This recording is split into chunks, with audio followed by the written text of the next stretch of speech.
Olá, aqui é o professor Roberto Menegeroles e essa é a nossa aula 6 do curso de funções de uma variável. Na aula de hoje, veremos integrais, como calcular áreas sob curvas, a definição de integral como soma de Riemann e antiderivadas. Então, vamos começar com o problema de determinar a área sob uma parábola. Então, vamos tomar aqui um intervalo 0, 1, por exemplo. Nossa pergunta é: qual a área sob a parábola no intervalo x entre 0 e 1? Então essa é uma figura complicada de se calcular a área, né? Ela não é como um triângulo em que as dimensões são retas e nós conhecemos as fórmulas de áreas lá da geometria plana. Essa é uma figura que tem um contorno que é curvo, no formato de uma parábola. Então, embora não saibamos como calcular essa área, nós podemos tentar fazer uma estimativa dela por meio de cálculo de áreas de objetos que conhecemos. Então, podemos, por exemplo, preencher essa região com uma série de retângulos, todos com a mesma base de comprimento 1/4. Então nós podemos tomar a área de cada um desses 4 retângulos, somar essas 4 áreas e ter uma estimativa por cima, né, um limite superior de qual seria a área dessa figura que desejamos calcular. Então, como que nós podemos calcular essa área somada dos 4 retângulos? Então, a estimativa para a nossa área procurada é essa aqui, né? A nossa área procurada, abaixo do gráfico da parábola, no intervalo 0, 1, ela vai ter que ser menor do que a soma das áreas dos retângulos. Então, note que cada retângulo aí tem base de comprimento 1/4. E a altura de cada retângulo será calculado, né, tomando 1/4 lá na função x². Com isso você vai ter a altura de cada um desses retângulos, né? Então, nós temos aí a soma das 4 áreas desses 4 retângulos. E feita essa soma, teremos um total de 15 sobre 32, que daí aproximadamente 0,47, né? Então, temos aí um número mais exato. Então, nós sabemos que a área procurada, ela não pode ter um valor superior que esse aí. Nós também podemos fazer um limite inferior para o cálculo dessa área usando um raciocínio similar. Só que agora nós vamos preencher a região com retângulos de mesma base 1/4, mas agora por baixo, né? Nós temos ali déficits de área. Então, evidentemente que a soma das áreas desses retângulos que nós temos aqui, somadas, vão dar uma área inferior à área procurada.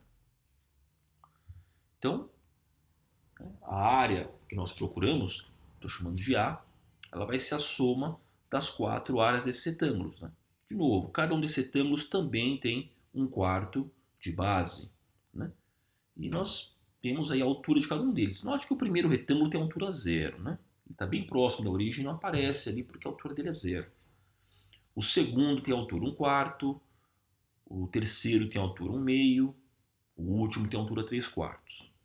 Perdão, ao quadrado esses valores, né? Então 0 ao quadrado, altura de 1, 1/4 ao quadrado, altura de outro, 1/2 ao quadrado, altura do terceiro, e 3/4 ao quadrado, altura do quarto retângulo. Então, você vai fazer base vezes a altura de cada um desses retângulos, somar tudo isso, e vamos ter 7 sobre 32 como um limite inferior para essa área, que daí aproximadamente 0,22. Então, se nós juntarmos essas duas informações, né, nós refizemos a pergunta agora, né, qual a área sob a parábola no intervalo 0, 1, então, dadas as estimativas que nós fizemos de limite superior e de limite inferior para o cálculo dessa área, nós sabemos que a área procurada é um número entre esses dois valores.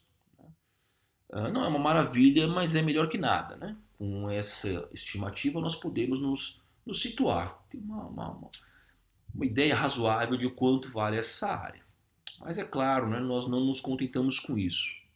Então, a pergunta é: como aprimorar esse cálculo? Seria possível calcular exatamente essa área achurada. Essa vai ser a motivação da nossa aula de hoje. Então, vamos falar aí sobre áreas, sobre curvas, né? Com base no exemplo anterior do cálculo de área sobre uma parábola, veja lá o que nós fizemos, né?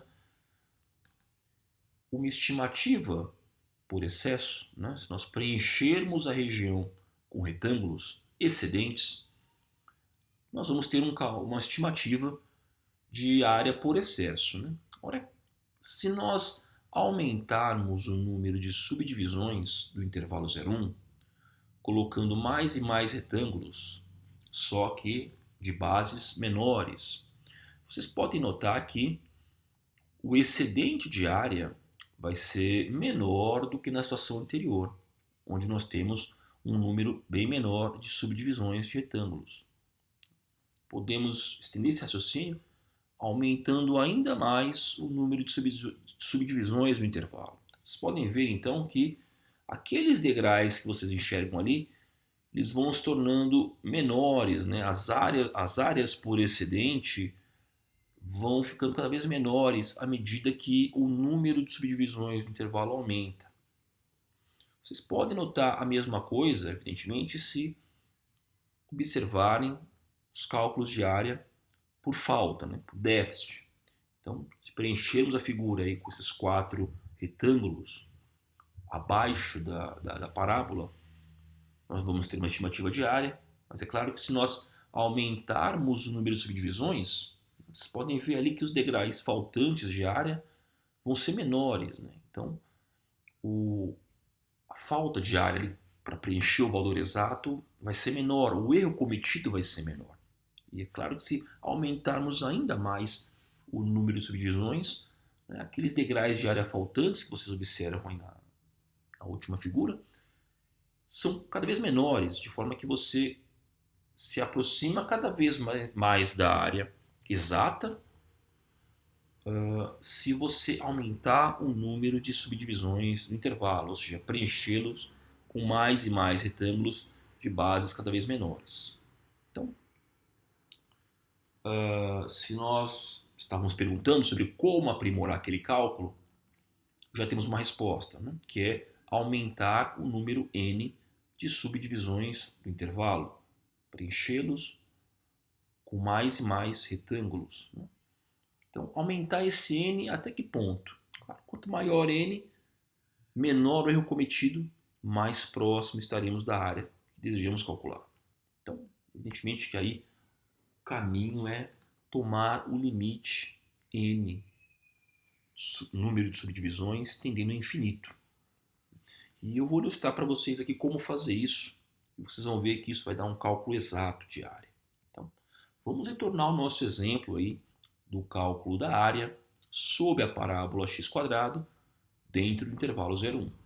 Então, vamos lá, eu vou tornar a preencher aqui com os retângulos, tá? Para poder ilustrar a nossa metodologia. Então tá aqui, preenchi, né? Então, a princípio tem uma estimativa de área por excesso aqui, não é? Como fizemos lá anteriormente. Então vamos lá, vamos repassar passo a passo aqui esse procedimento, né? A base de cada retângulo, como que nós calculamos o tamanho dessa base, né? Em n subdivisões? É simples. Pegamos o intervalo 0,1, né? Que tem comprimento 1, e dividimos em n partes. Então, cada triângulo vai ter base Δx de comprimento 1 sobre n. Fácil, né? Próximo passo é o quê? A altura de cada retângulo. Então, a altura de cada retângulo será o quê? Você vai pegar a coordenada i sobre n, né? Porque você pegou o intervalo 1 dividido em n partes, então cada intervalo tem comprimento 1 sobre n. Então, as coordenadas que darão as alturas dos retângulos vão ser i sobre n, né? Então vão ser 1 sobre n, 2 sobre n, 3 sobre n, 4 sobre n, até n sobre n, que é 1. Né? Então, como você calcula a altura correspondente? Você vai colocar a coordenada e vai jogar na função x². Então, se a coordenada é i sobre n, a altura correspondente vai ser i sobre n ao quadrado, né? Que é a imagem dessa coordenada na função. Então, tá aí, a altura de cada retângulo vai ser I sobre N ao quadrado, onde I assume valores 1, 2, reticências N. Essa vai ser a altura do iésimo retângulo. Como calcular a área de cada retângulo? Bem, simples, né? A área é base vezes a altura. Então, a área do iésimo retângulo será o quê? A base 1 sobre n vezes a altura, que é I sobre n ao quadrado. Isso aqui vai dar I quadrado sobre n ao cubo. Então, sumarizando, a área do iésimo retângulo será I quadrado sobre n ao cubo. Então, a nossa estimativa de área por excesso vai ser o quê? Eu vou somar todas as áreas desses i's retângulos, né? Então, vou somar esse I quadrado sobre n ao cubo, vou somar para I de 1 até n. Então, vou aplicar um somatório aí e vou ter a área total, que vocês veem à esquerda achurada em azul. Então, vamos lá. Passar agora para o cálculo de área por déficits, né? Vamos preencher a figura agora com retângulos por baixo. Então, nós vamos ter um limite inferior, aí, uma estimativa inferior para a nossa área total. Qual vai ser o procedimento? O procedimento é análogo ao anterior, ao cálculo de áreas por excesso. A base do retângulo, de cada retângulo, também será 1 sobre n, o cálculo é o mesmo. A altura de cada retângulo também será I sobre n, né? Você pegou o intervalo 1 sobre n, não é? Então cada coordenada que vai dar a altura de cada retângulo vai ser 1 sobre n, 2, primeiro 0, né? Começa no 0, 1 sobre n, 2 sobre n, mas dessa vez vai até n menos 1 sobre n, tá? Então, ao quadrado, porque você colocou a abscissa no quadrado ali, né? Que a função é quadrática, tá? Então aqui, a altura também dos retângulos dada pela mesma fórmula, só que aqui a diferença é que o i, ele corre de 0 até n menos 1, tá? Porque nós estamos dando um passo à esquerda ali. A área de cada retângulo também a fórmula vai ser a mesma, tá? Base vezes altura. Então, base de cada retângulo, que é 1 sobre n, vezes a altura de cada retângulo, que é I sobre n ao quadrado. O cálculo vai ser o mesmo, tá? I quadrado sobre n ao cubo, idêntico ao slide anterior. A única diferença é que o I, ao invés de 1 a n, agora ele vai de 0 a n menos 1, tá? Um passo à esquerda ali nos degraus, tá? Então agora vamos fazer aí, vamos juntar todas as informações. Então vejam que à direita nós temos o quê? Eu estou somando as áreas dos retângulos, né? I quadrado sobre n ao cubo, de 1 até n, né? Que corresponde a esse cálculo aqui, né? Então estou pegando aqui as áreas I quadrado sobre n ao cubo de cada retângulo, estou somando todas elas de 1 até n. Lá no lado esquerdo é a mesma coisa. Olha a nossa figura, relembrando. A diferença é que os i's aqui vão de 0 a n menos 1. É só você retroceder nos slides ali e você vai acompanhar que o i agora vai de 0 até n menos 1. Tá? Então, a nossa área vai ser menor do que a área calculada por excesso, maior que a área calculada por déficit. Então, etapa seguinte, o que eu fiz? Tanto o lado direito como o lado esquerdo, eu passei o 1 sobre n ao cubo para fora. Por quê? Porque a somatória é somente no índice i. Então, o n aí é fixo, né? A soma é somente no i. Então, no lado direito, eu só passei 1 sobre n ao cubo para fora. Eu também fiz isso no lado esquerdo, mas fiz uma coisinha a mais. Vejam só que no lado esquerdo, a somatória já não começa de i igual a 0. Ela começa de i igual a 1. Por que isso? Porque i igual a 0 vai dar 0. Então eu vou desconsiderar esse índice igual a 0 aí. Outra coisa que eu fiz, nota que esse somatório, lá no original, lado esquerdo, ele iria até n menos 1, certo? Na linha de baixo, eu botei n lá em cima no teto, né? N. Botei n, então eu tenho que descontar para o caso i igual a n. Então, para trocar n menos 1 por n lá em cima no somatório, eu descontei o nésimo caso que não existiria, que seria n quadrado.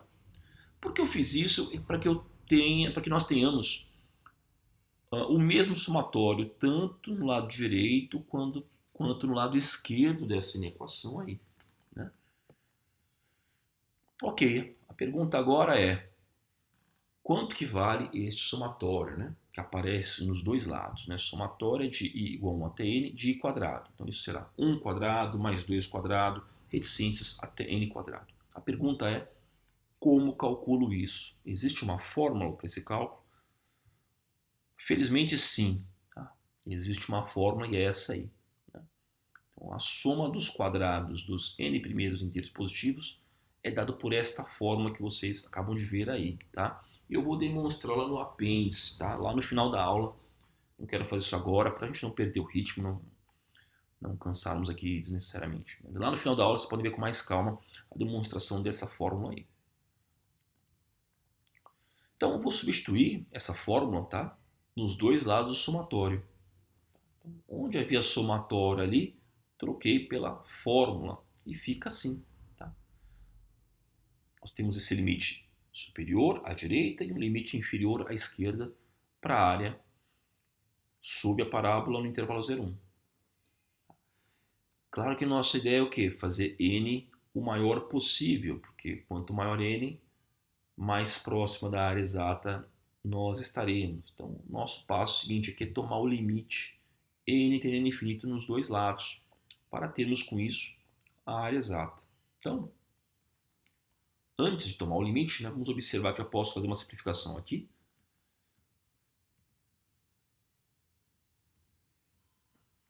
Também no lado direito, simplificações, tá? E a nossa expressão fica mais simples assim, tá? Então, feitas as simplificações, eu vou tomar o limite n tendendo infinito nos dois lados, para ter um cálculo exato de área. Então, a gente já pode notar aqui o seguinte, que esse termo 1 sobre n, ele vai para zero quando n vai para infinito. Já podemos descartá-lo aí. Então, veja o que sobram, tanto no lado esquerdo como no lado direito, o mesmo limite a ser calculado. São limites que são fáceis de serem calculados usando a regra de L'Hopital, que nós já aprendemos aí em aulas anteriores, né? Então, essa expressão aqui, o que eu faço? Ela é do tipo infinito sobre infinito, né? Então, aplico o L'Hopital, deriva em cima, deriva embaixo. Dá esse limite que vocês veem aí. Continua dando infinito sobre infinito, né? Então, aplico a regra de L'Hopital mais uma vez e já sai o limite como sendo 1/3. Fácil, né? Do outro lado, é a mesma expressão, eu vou ter a mesma coisa, né? Então vejam que a tomada dos limites dos dois lados, a nossa área vai ficar entre 1/3 e 1/3. Portanto, ela só pode ser 1/3, né? Esse é um resultado aí que é garantido pelo teorema do confronto, também conhecido como teorema do sanduíche, né? Se os limites, você tem uma desigualdade, não é? Se os limites, tanto no lado direito quanto no lado esquerdo, vão para o mesmo valor, então o valor central tem este valor, né? Então tá aí, nós somos capazes de calcular precisamente a área da parábola x² dentro do intervalo 0,1. Um cálculo exato aí, 1/3. Cálculo preciso, rigoroso. Bem, vamos fazer mais um exemplo aqui para a gente entender como esse processo funciona, né? Melhor. Então, estou pegando aqui no segundo exemplo, tá? A função e elevado a menos x. E eu quero saber qual é a área sob esse gráfico exponencial dentro do intervalo x entre 0 e 2. Tá? Então, o que eu vou fazer aí? Eu vou fazer o mesmo raciocínio que funcionou lá para o cálculo de área da parábola. Então, fazer o quê? Vou pegar a base de cada retângulo, né? O que nós fazemos é o quê? Pegamos o intervalo 0,2, né, de comprimento 2, dividimos em n partes iguais. Vai dar retângulos de base Δx igual a 2 sobre n. Tá?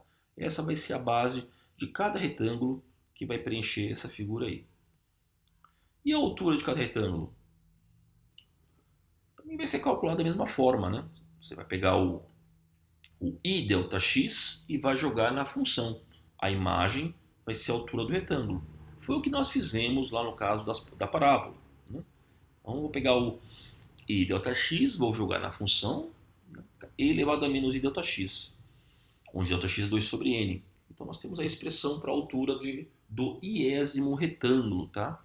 Agora é claro, essas alturas, ela vai de 1 a N, ou o I, né? O índice I vai de 1 a N ou de 0 a N menos 1, a depender do cálculo ser por excesso ou por falta, por déficit, né? São detalhes. Mas a fórmula da altura de cada retângulo vai ser essa aí, a mesma nos dois casos. Então, claro que a área de cada retângulo vai ser o quê? Produto de base vezes a altura. Não? Então vamos lá, vamos partir para o cálculo agora da área para essa exponencial aí. Então, tá aí, né? O que nós fazemos é o quê? Do lado direito nós temos o quê? A somatória, né, das áreas base vezes a altura, né, dos retângulos, tá? Então, vou ilustrar com a figura ao lado aí, tá? Então, no lado direito, tá, no limite superior, o nosso retrato é esse aí, tá? Notem que os retângulos começam ali, né? A altura começa a partir de I igual a 0 e vai até N menos 1, tá? Isso no lado direito. No lado esquerdo é a mesma expressão, contudo, vamos de 1 até N, tá? Se vocês forem acompanhar os índices, as alturas dos retângulos que correspondem àquele preenchimento ali por déficit, o primeiro retângulo começa com a altura I igual a 1, tá? O último vai até N. Então tá aí, né?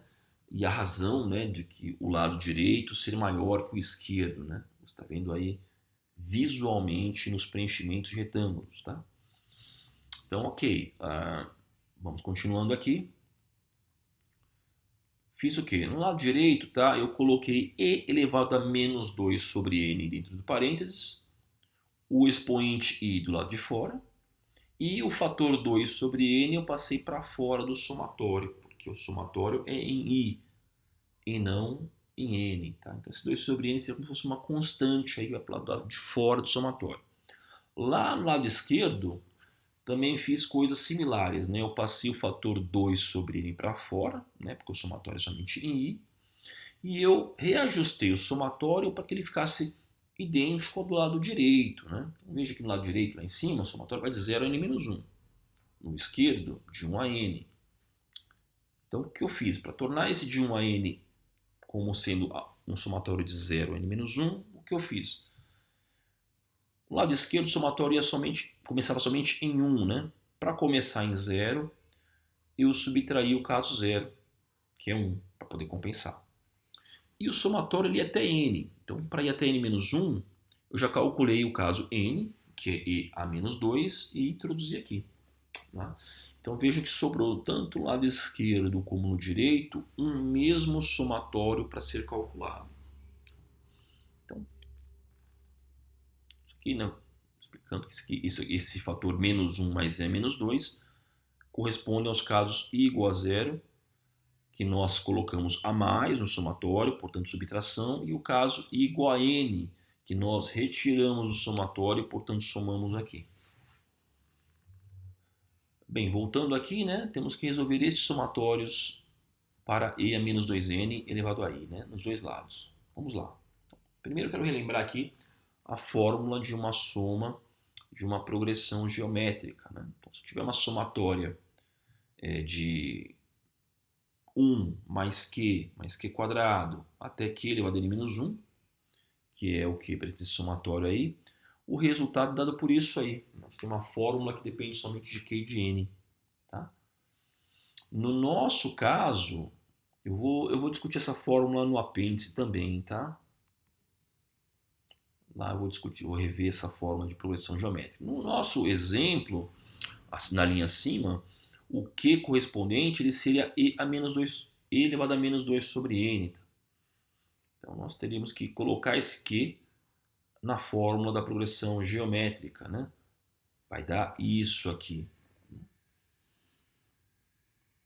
Cancelando alguns N's em cima, né? Vai sobrar essa expressão aí. Esse somatório que vocês viram ao final, nós vamos substituir nas duas expressões da equação acima, tá? Estão anotando aí, né? Tenta acompanhar a videoaula com anotações ali, tá? Vocês precisam fazer anotações no caderno de vocês, no papel, o que for. Não é só assistindo, não. Tem que estar acompanhando ali, fazendo os cálculos juntos. Então, eu vou substituir agora esse somatório na equação de cima, né? Tanto no lado esquerdo quanto no lado direito. Vai ficar assim. A mera substituição deu isso aqui, tá? Então, lá no meio, né, não vamos perder de vista o A, né? Então, ele vai ser menor que uma expressão, maior que outra. Tudo isso parece muito complicado, mas é bem menos complicado do que parece, tá? A gente vai tomar agora o quê?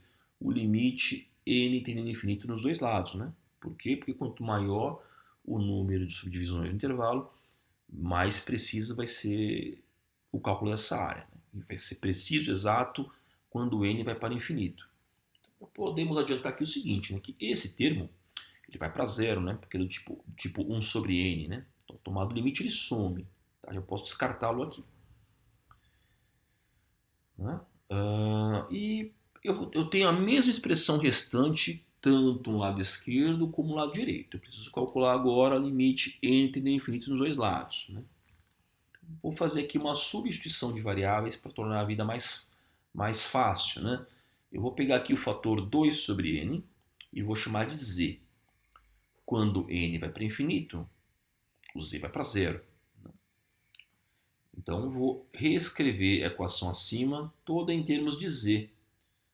E ao invés de tomar o limite tendendo a infinito, eu vou tomar o limite correspondente, que é z tendendo a zero. Então, é fácil ver, né? Que trocando 2 sobre n por z, fica assim. E tomando o limite correspondente, que é z tendendo a zero nos dois lados, né? Já passei as constantes 1 menos z menos 2 para fora dos limites. Então, esse limite também é fácil calcular por L'Hopital, né? Porque é do tipo 0 sobre 0. Né? Então, deriva em cima, deriva embaixo, dá 1. Mesma coisa lá no lado direito. Tá? Então, a expressão é tal que o lado esquerdo equivale ao lado direito. Tá? O termo do confronto aí também nós concluímos que a área procurada vale 1 menos e a menos 2, né? Ou 1 menos 1 sobre e quadrado. Então nós temos um cálculo exato, preciso da área procurada. E essa área é uma região curva. Ó. Então veja que nós desenvolvemos uma forma de calcular áreas de figuras que têm aí contornos curvos arbitrários. Né? Nós estamos aí fazendo progressos no campo da geometria plana. Né?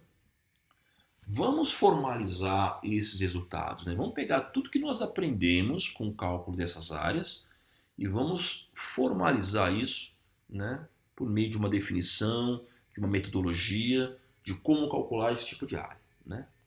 Então, vamos lá. Estou pegando aqui um contorno arbitrário, tá, de uma função f de x no intervalo AB. Então, o que nós fizemos? Né? Nós fomos preenchendo, não é, a região, tá? Relembrando, né, nós queremos calcular a área sob a curva no intervalo AB. Né? Então, o que nós fizemos? Nós fomos preenchendo essa região com retângulos. Né?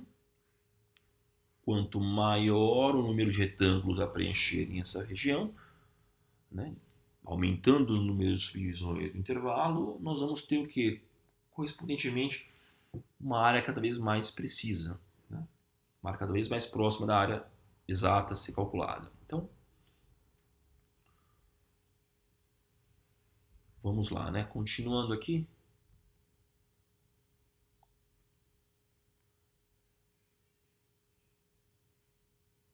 Vamos lá. A gente vai simbolizar o seguinte, né?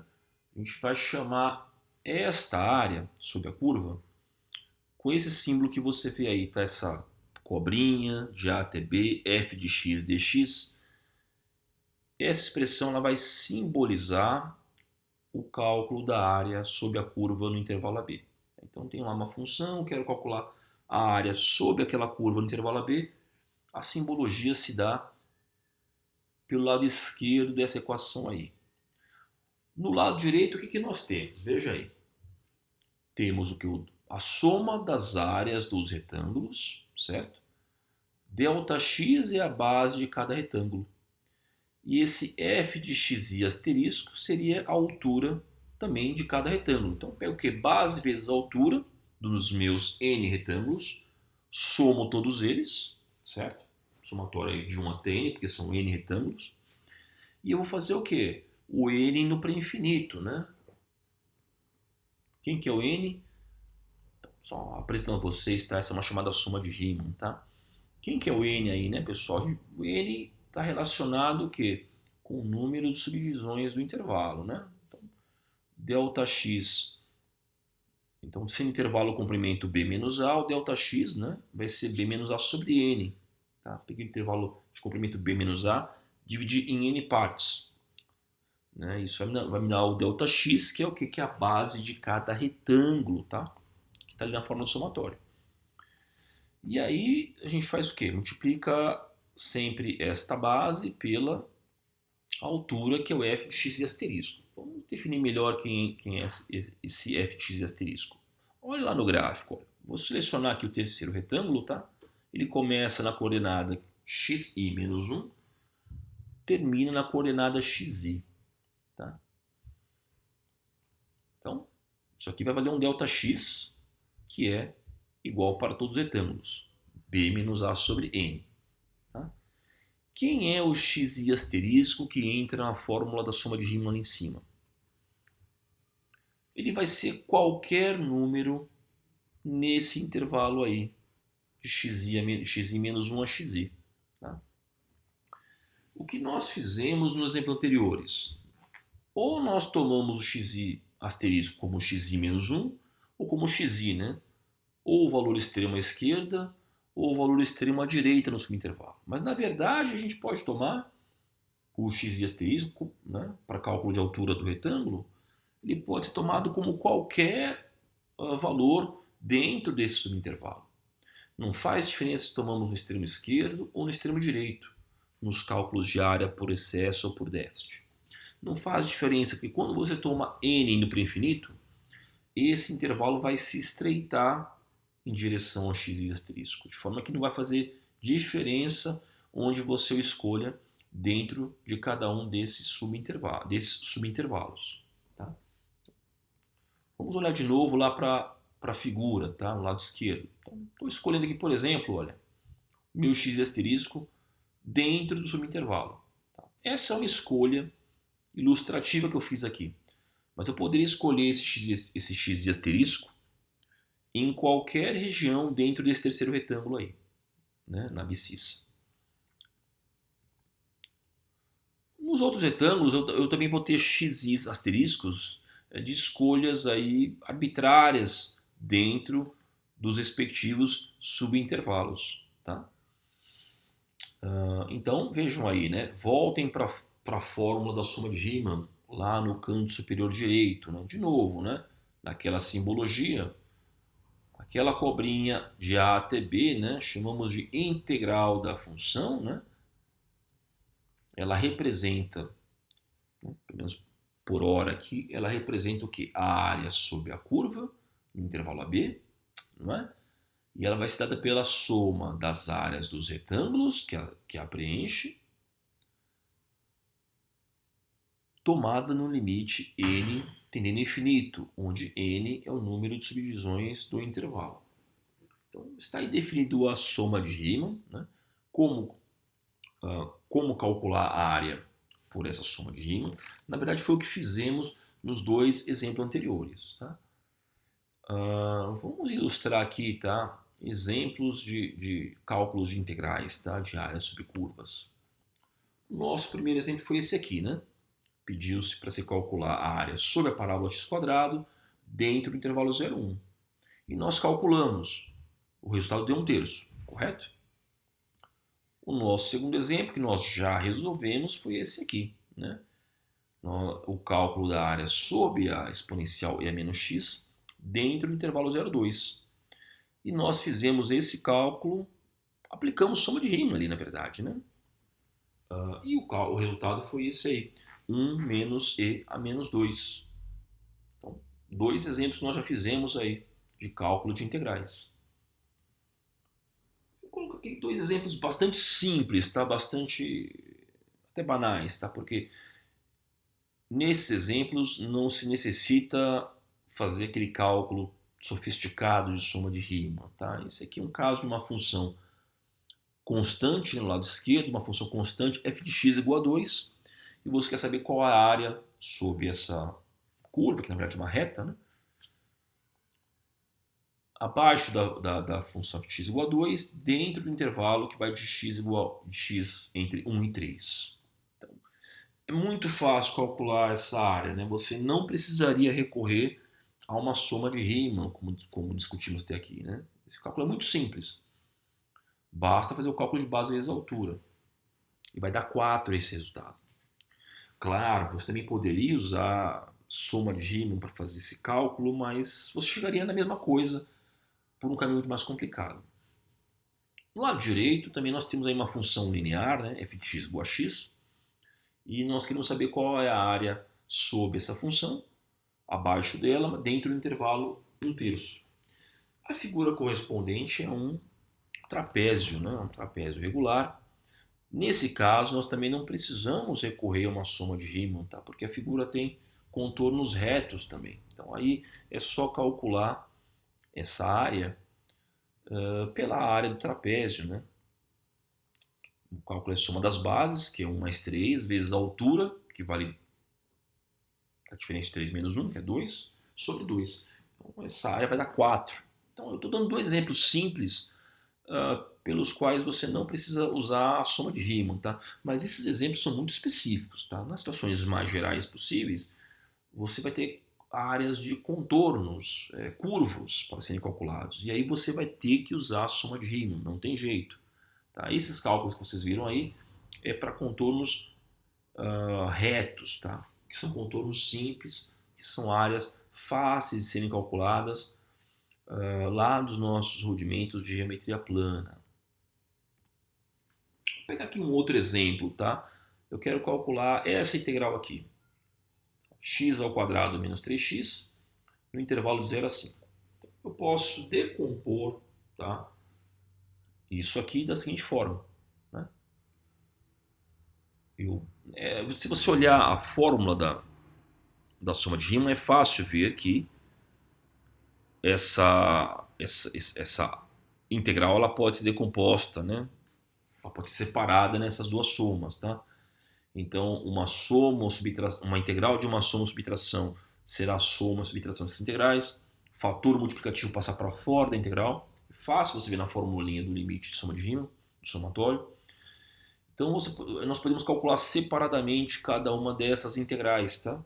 Usando a mesma metodologia que nós desenvolvemos até aqui. Então, no primeiro cálculo, olha, da parábola, então veja, o intervalo agora é de 0 a 5, não é? Então, o intervalo tem comprimento 5, então a base de cada retângulo vai ser o quê? 5 sobre n, né?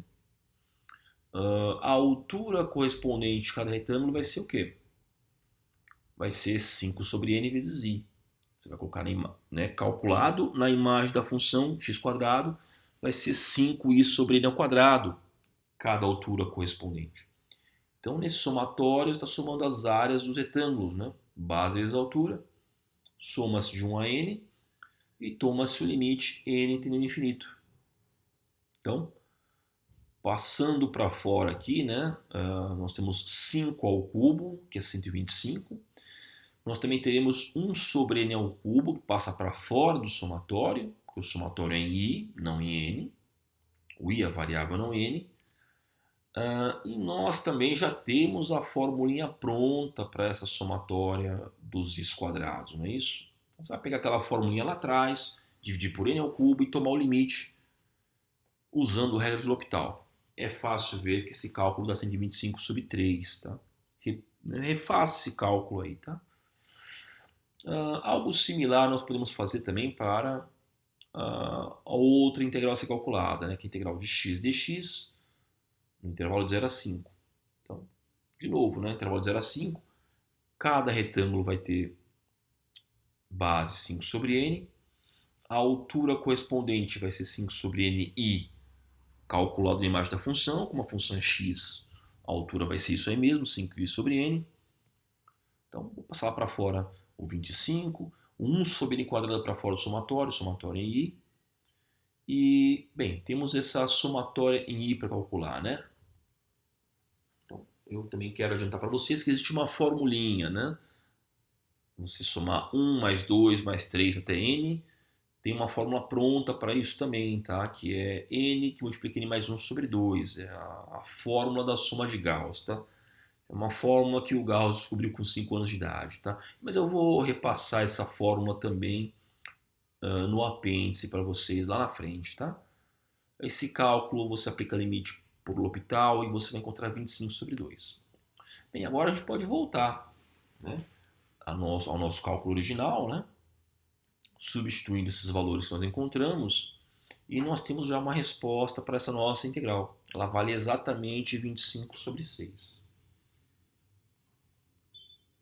Eu vou discutir aqui agora brevemente propriedades da integral. Tá? São propriedades muito fáceis de serem checadas. Tá? Eu peço que vocês peguem lá a definição de integral pela soma de Riemann e que vocês chequem, né? Manipulando o somatório ou fazendo esboços gráficos, que cada propriedade dessa é verdadeira. Né? A primeira é muito simples. Tá? Nós mesmo resolvemos um exemplo anterior. Tá?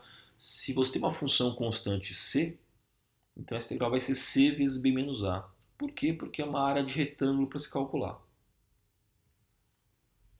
segunda propriedade tem uma propriedade muito simples, muito trivial de ser verificada. Né? Se você multiplicar uma função por uma constante na integração, essa constante passa para fora da integração. Muito fácil observar isso. Você vai lá, olha a fórmula de Riemann, né?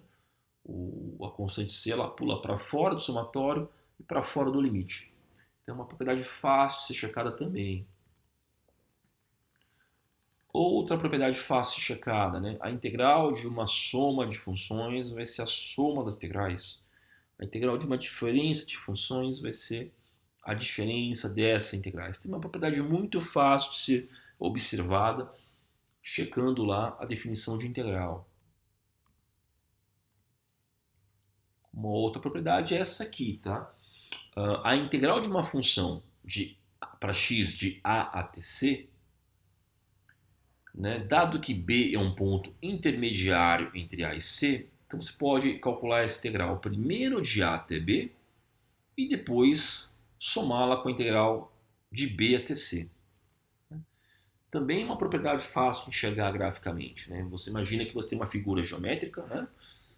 Você tem um contorno, né? Uma curva, e dentro do intervalo AC.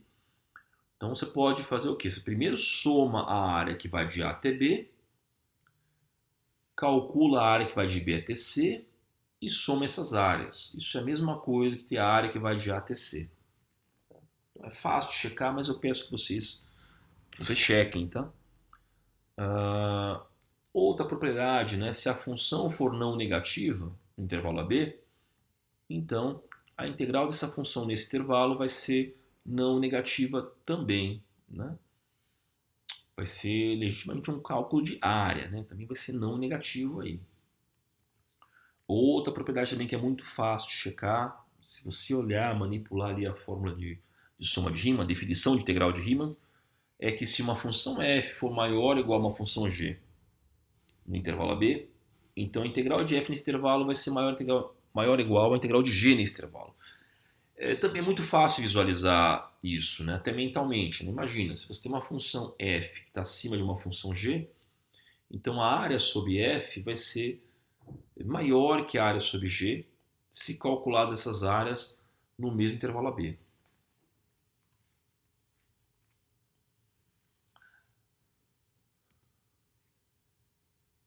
A propósito de uma das propriedades que discutimos há pouco, eu quero voltar a este exemplo aqui, né? Vou voltar a esse exemplo e quero recalcular essa integral de uma outra forma aqui, né? Eu tracejei aqui o gráfico dessa função no intervalo 0,5, tá? Esse comportamento aí é um comportamento parabólico, ela tem raízes em 0 e 3, tá? E esse comportamento que vocês veem aí à esquerda, tá? Então, eu eu vou usar aqui a propriedade, uma das propriedades que discutimos no slide anterior, tá? Então, a integral de 0 a 5, ela vai ser o quê? Equivalente a integrar primeiro de 0 a 3, somado com a integração de 3 a 5. Tá? Então, eu vou fazer primeiro a integração de 0 a 3, tá? Vocês vão encontrar menos 9 meios. Tá? Eu peço que vocês façam esse cálculo e verifiquem, chequem esse valor. Tá? É só você fazer o mesmo procedimento que eu fiz lá nos slides anteriores, só que ao invés de ser de 0 a 5 é de 0 a 3. Essa é a única mudança. Então vejam que a integral dessa função no intervalo 0 a 3 deu um valor negativo. Né? Por que deu um valor negativo? Olha lá no gráfico lado esquerdo. Né? Entre 0 e 3, a função vai dar área negativa. Ora, mas por que área negativa? Porque o f é negativo. Né? Imagine se você fosse aí preencher com retângulos para baixo, né?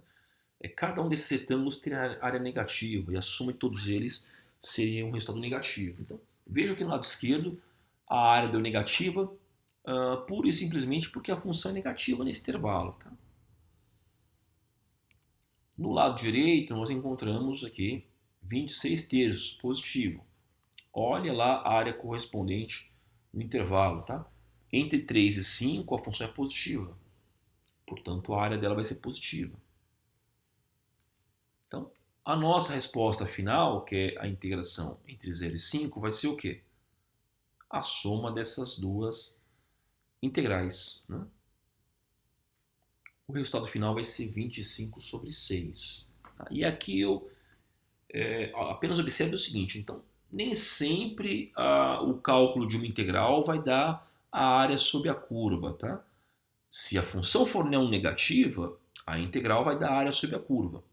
Mas aqui a função ela não é não negativa no intervalo 0 e 5. Tá?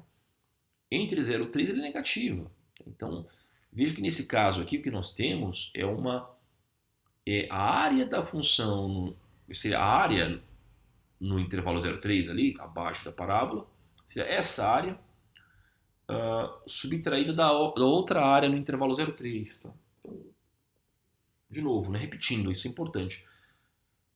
Somente se a função for não negativa no intervalo é que a integral vai dar a área sobre aquele intervalo, sobre a função naquele intervalo.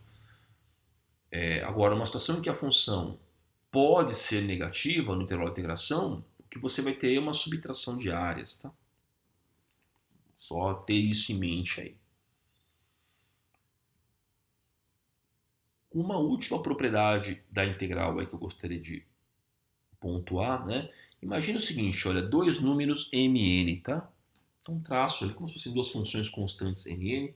Imagine uma situação de uma função f de x, que no intervalo AB ela é maior ou igual a um número n minúsculo, maior ou igual, né, mzinho, e menor ou igual a mzão. Tá? Eu vou traçar aqui um exemplo de gráfico de função assim.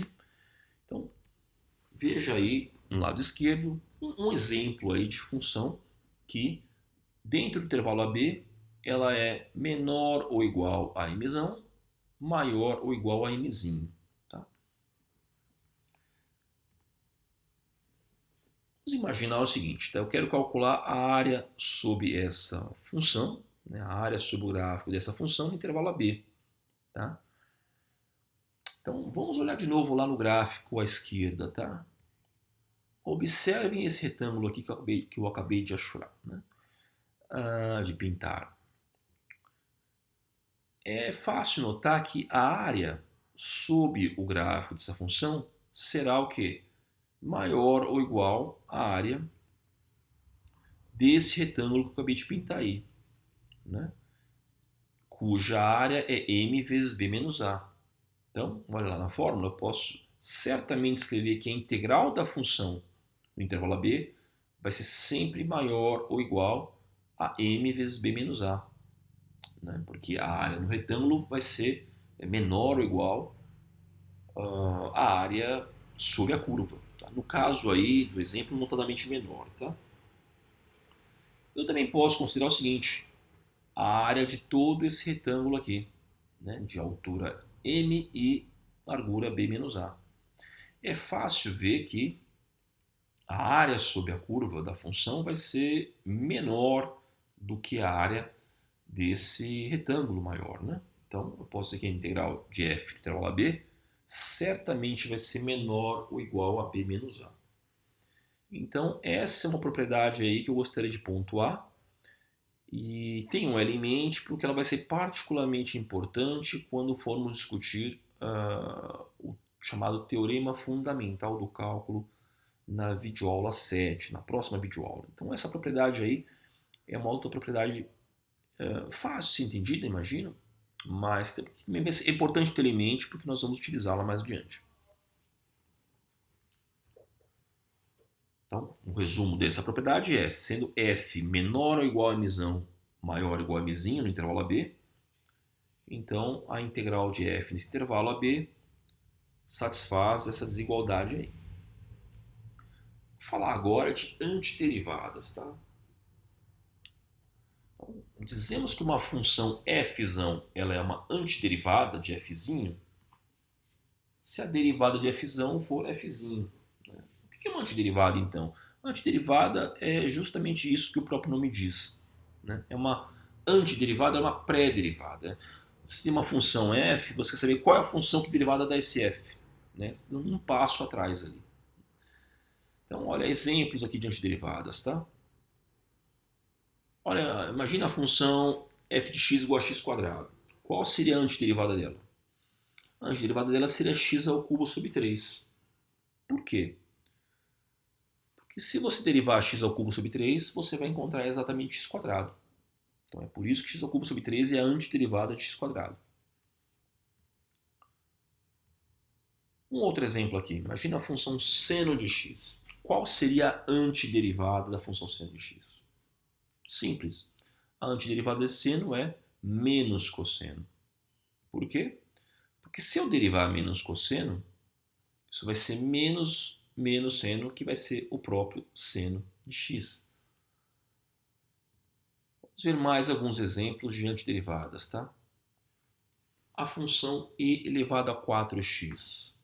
A antiderivada dela vai ser e elevado a 4x sobre 4. Por que isso é verdade? Porque se você derivar e elevado a x sobre 4, o que você vai ter ali, né? Ao derivar o e elevado a 4x, vai ser ele mesmo, só que você tem que multiplicar por 4, que é a derivada lá do expoente 4x, né? Você vai ter que aplicar uma regra de cadeia, porque é uma função composta. Os 4 se cancelam e sobra a função original ali. Mais um exemplo, tá? Imagina a função 1 sobre x. A antiderivada dela é logaritmo natural de módulo de x. Por que isso é verdade? Nós temos que mostrar que a derivada do logaritmo de módulo de x é 1 sobre x. Vamos mostrar isso aqui agora, tá? Vamos pegar o caso x maior que zero. Se x é maior que zero, eu posso tirar o módulo do log ali, né? Então eu vou derivar log de x para x maior que zero. A gente sabe que a derivada de fato é 1 sobre x. Então, bem, até aí funciona, não? Agora, olha lá de novo para o módulo, tá? O que acontece quando o x for negativo? A gente pode tirar o módulo desde que compensemos o x com um sinal de menos, tá?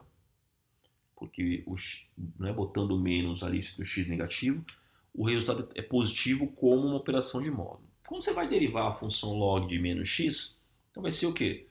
1 sobre o argumento, que é menos x, vezes a derivada interna do menos x, que é menos 1, tá? Regra de cadeia, função composta. Também dá 1 sobre x. Tá? Então nós dizemos, por isso nós dizemos que a antiderivada de 1 sobre x é logaritmo natural de módulo de x. Tá? Um último exemplo aqui. Imagine a função x vezes e elevado a x. A antiderivada dessa função é essa que você vê à direita. Por que ela é antiderivada? Olha, para você checar é só você derivar o lado direito e obter o lado esquerdo. Tá?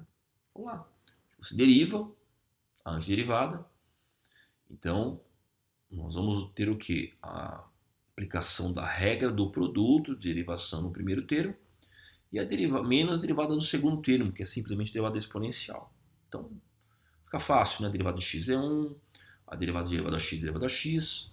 Então você vai cancelar o primeiro com o terceiro termo e encontra o fzinho de x original. Tá? Então acabamos de checar aí que de fato o fzão é primitiva de fzinho. Né? Perdão, falei primitiva. É antiderivada, né? Primitiva também, mas eu não falei o nome primitiva ainda. Mas enfim, é uma antiderivada de fato. Nós acabamos de checar isso aí. Vamos agora escolher uma notação para antiderivada, né? Quer dizer, escolher, né? A escolha não é minha, tá? É uma escolha da literatura, tá? A gente simboliza a antiderivada de uma função f de x por esse símbolo aqui. A cobrinha f de x dx, tá? Essa é a notação para antiderivada de uma função. Tá? A antiderivada também tem outros nomes, tá? Na literatura. Nós por vezes chamamos de integral indefinida ou primitiva de f de x. Então, se você ouvir os termos antiderivada, integral indefinida ou primitiva, você está ouvindo falar da mesma coisa. Tá? Você pode estar se perguntando o porquê de eu estar usando essa cobrinha de símbolo, né? Que ela é usada lá na soma de Riemann, né? Se você está perguntando isso, essa pergunta é uma pergunta muito profunda, mas que eu não vou responder isso hoje, nessa aula. Vou responder isso na próxima videoaula. Agora mostrando para vocês aqui uma tabela de antiderivadas de funções fundamentais. Tá? Então nós temos aí, no primeiro caso, né, a antiderivada de x elevado a alfa para alfa diferente de 1. A expressão é essa aí, né? É você fazer uma espécie de anti-regra de Tombo, né? Então é x elevado a alfa mais 1 sobre alfa mais 1. Vai ser essa expressão, porque se você aplicar a regra do tombo nela, você vai cair em x elevado a alfa. Por que eu somei uma constante c aí? Porque a derivada de c é zero. Então, sempre que você tiver um cálculo de antiderivada, você tem que adicionar uma constante arbitrária c, para dar a resposta mais geral possível, porque c sempre tem derivada zero. Tá? A antiderivada de 1 sobre x, nós já demonstramos há pouco, né, que ela é log natural de módulo de x, a menos de uma constante c. Né? No caso, e elevado a x vai ser ele mesmo, né? Porque a derivada de lx é ele mesmo. No caso de a elevado a x, eu tenho que dividir por um log natural de a ali. Por quê? Porque a derivada do a elevado a x vai ter um fator log natural de a se cancelar com esse denominador.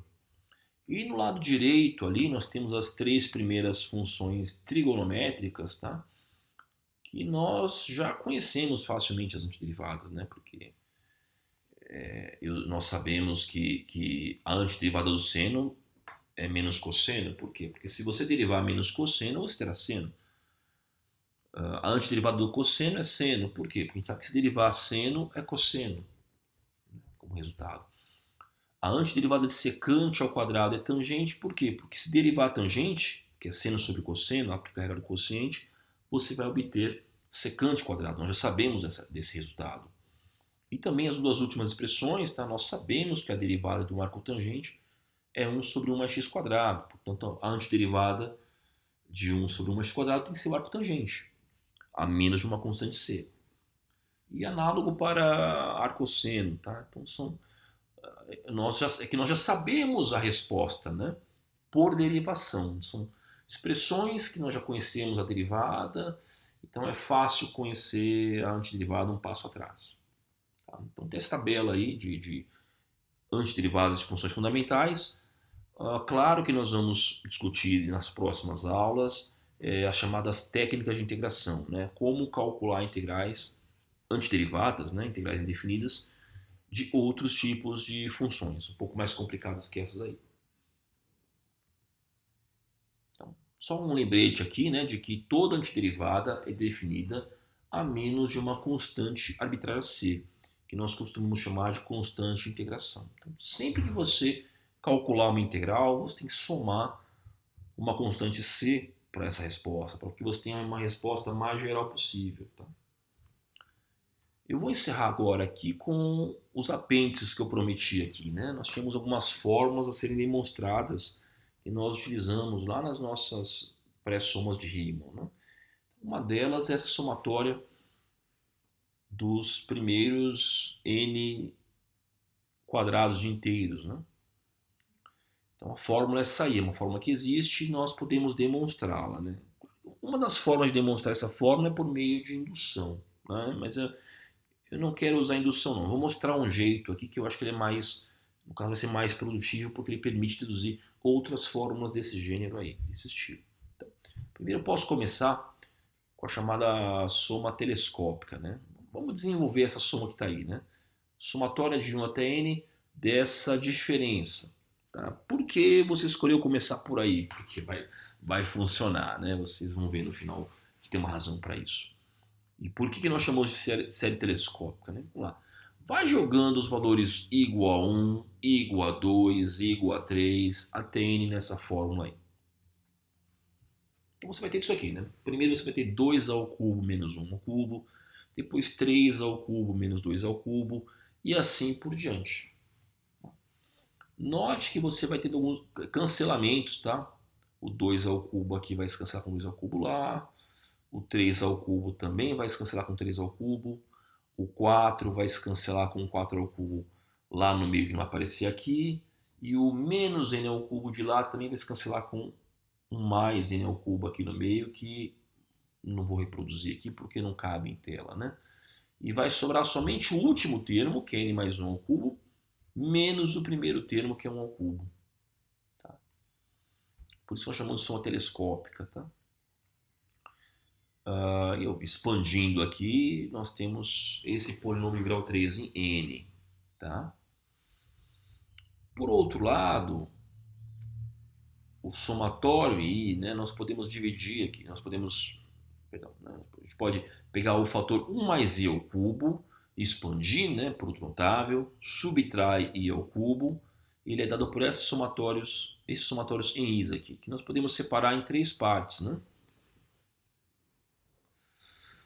Então, agora igualando os dois termos, né, nós temos o quê? 3 somatórios para serem calculados que vão ser iguais a esse polinômio de grau 3 em n. Tá? Vejam no lado esquerdo que o primeiro dos somatórios é a expressão que nós desejamos calcular. O segundo somatório nós vamos ter que desenvolver, né? Saber quanto que vale em termos de n. Vamos fazer isso daqui a pouco. O terceiro somatório é muito simples, tá? O terceiro somatório dá n. Se você somar 1, n vezes dá n. Mas vamos lá, eu vou me concentrar no segundo somatório, tá? Essa somatória aqui de i, né, de 1 a n, equivale a somar 1 com 2, com 3, até n. Tá? É chamada soma de Gauss, né? Então vou fazer aqui um recurso, tá? Um truquezinho, que foi o truque que Gauss fez aos 5 anos de idade, ao desenvolver essa fórmula aqui, né? Então, aos 5 anos de idade, né? O que diz aí a história. Então eu vou fazer o seguinte, eu vou somar esse somatório aqui, ó. Eu vou pegar um somatório idêntico, tá? Ao invés de começar de 1, 2, 3 até n, eu vou somar pelo caminho inverso. Eu vou começar somando de n, com n menos 1, reticências, até 3, 2, 1. Na soma, a ordem dos fatores não vai alterar nada, né? Se eu somar numa ordem e somar na ordem inversa, vai dar a mesma coisa, né? Então, agora eu vou somar essas duas equações lado a lado, tá? Somar ambos os lados esquerdos e ambos os lados direitos. Só notando que ao somar o lado direito, vou ter o primeiro termo com o primeiro daqui vai dar o quê? 1 mais n. Se eu somar o segundo com o segundo, eu também vou ter 1 mais n mais 1, né? E assim por diante. Se eu somar ambos penúltimos, eu também vou ter n mais 1. E se eu somar os últimos, também terei n mais 1. Então, qual é a moral da história aqui? Se eu somar a primeira equação com a segunda, o que eu vou ter? No lado esquerdo, eu vou ter o quê? O somatório com ele mesmo, eu vou ter o dobro do somatório. No lado direito, como falei para vocês, eu vou ter n mais 1, n mais 1, n mais 1, tudo isso repetido n vezes. Tá? Então, no lado direito aqui dessa última expressão, somar n mais 1 com ele mesmo n vezes equivale a multiplicar n mais 1 por n. E está resolvido esse somatório aí, né? Vai ser n, porque é n vezes n mais 1, o 2, o somatório cai dividindo. Então nós temos aí a dedução da soma de Gauss, tá? Então, se somar 1 mais 2 mais 3 até n, isso será dado por n vezes n mais 1 sobre 2, tá? Vamos retornar ao nosso problema original, né? Nós tínhamos parado aqui, né? Ok, então abaixo à esquerda nós temos a soma de Gauss, que acabamos de desenvolver, e abaixo à direita, se eu somar um n vezes, eu vou ter simplesmente n, certo? Agora vejam, desses dois somatórios na última linha, tá? Então vou substituí-los na equação de cima, né? No segundo somatório, e no terceiro somatório, e vou isolar o somatório em i quadrado. Tá? Vai ser essa conta somente em n por fazer. Façam a conta, vocês vão encontrar o resultado que foi utilizado lá atrás no cálculo da integral de uma parábola x². Uma outra fórmula que nós utilizamos foi a soma de uma progressão geométrica, né? Nós usamos esse resultado aqui. Esse é um resultado bem mais fácil de demonstrar, né? Bem, primeiro estou abrindo aqui o somatório, né? Ele vai ser igual a 1 mais q quadrado e assim por diante, tem n menos 1. Eu vou fazer o seguinte agora, eu vou multiplicar esse somatório por quê? Dos dois lados. Então, multiplicação dos dois lados por quê? Então, no somatório vai ser q vezes o somatório. No lado direito, se você multiplicar por q, 1 vai virar q, o q vai virar q quadrado, todo mundo vai subir 1 grau. E agora eu vou fazer o quê? Eu vou subtrair a equação de cima da equação de baixo. Certo. Então, eu vou ter aqui todos os cancelamentos internos, tá? Da subtração. Tá? E vai sobrar aqui somente o q elevado a n e o 1, tá? É uma subtração telescópica também. Então, lá, vou subtrair a equação de cima da equação de baixo, né? Então, eu vou ter 1 menos q, que multiplica o somatório, e no lado direito vai me sobrar 1 menos q elevado a n. E agora é só isolar o somatório e está demonstrado aí a forma de uma soma de uma progressão geométrica. Tá? Eu também posso mostrar aqui algumas outras somas que vocês podem usar aí, se vocês tiverem que resolver integrais para funções cúbicas, quárticas, enfim. É possível demonstrar também, tá, esses somatórios, usando os mesmos recursos de soma telescópica que eu fiz para o caso de soma de i quadrado. Tá? A demonstração dessas fórmulas, elas seguem passagens similares e você vai também usar nas demonstrações os resultados das fórmulas de graus anteriores, de grau 2, grau 1. Tá? Mas fica aí por hora como curiosidade. Tá?